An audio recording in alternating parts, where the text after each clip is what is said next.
This is a 1-year-old 6 kilogram child with double outlet right ventricle. You can see both great arteries arising from the right ventricle. In the vessel hollow view, you can identify both outflow paths arising from the right ventricle with a large conal septum in between. From the left ventricle, we can clearly identify the single large VSD. It is more of an inlet in location that's marked in green. And viewing from below, you can see both arterial outlets there. I'll mark the position of the aortic annulus in red so as to get an idea of the pathway. That's the aortic annulus being marked in red.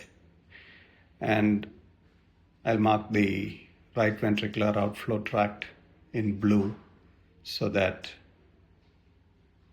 we can identify both pathways easily. So now you can view the long pathway that needs to be created between the VSD and that is the conal septum, which is a large conal septum that's marked in yellow. Since it was a large conal septum, we had to divide the conal septum and resect parts of it so as to create an unobstructed pathway.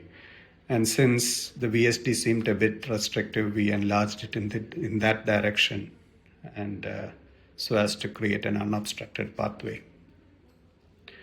So I'm using the Baffle device to recreate the Baffle, and you can see that the Baffle is fairly a long Baffle. I'm adjusting its shape so as to produce an unobstructed left ventricular outflow. You can see the left ventricular outflow. So that is the final shape of the patch. You can see I'm just taking the length.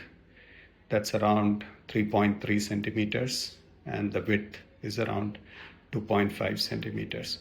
So in this case, the length of the patch is much larger than the width of the patch.